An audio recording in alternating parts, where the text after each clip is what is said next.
আজ আমি একটু ভিন্নভাবে কাঁঠালের বিচি ভাজি করব।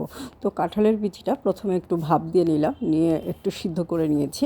কড়াইয়ে তেল দিয়ে দিচ্ছি, তেল দিয়ে দিলাম শুকনো মরিচ, দিয়ে দিলাম পেঁয়াজ, একটু সরিষা এবং কালো জিরা আর সাথে আস্ত জিরা, দিয়ে দিলাম কাঁঠালের বিচি সিদ্ধ করে নেওয়া, দিয়ে দিচ্ছি লবণ, হলুদ এবং একটু হালকা শুকনো মরিচের গুঁড়া এবং কাঁচামরিচ দিয়ে খুব সুন্দর করে একটু ভাজা ভাজা করে নেব।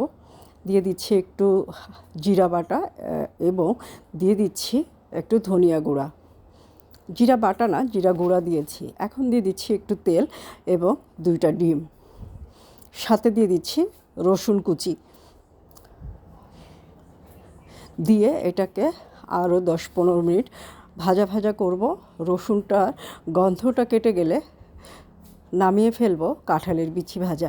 তো আপনারা একবার হলেও বাসায় ট্রাই করে দেখতে পারেন, এভাবে কাঁঠালের বিচি ভাজা করলে খেতে খুব টেস্টি হবে।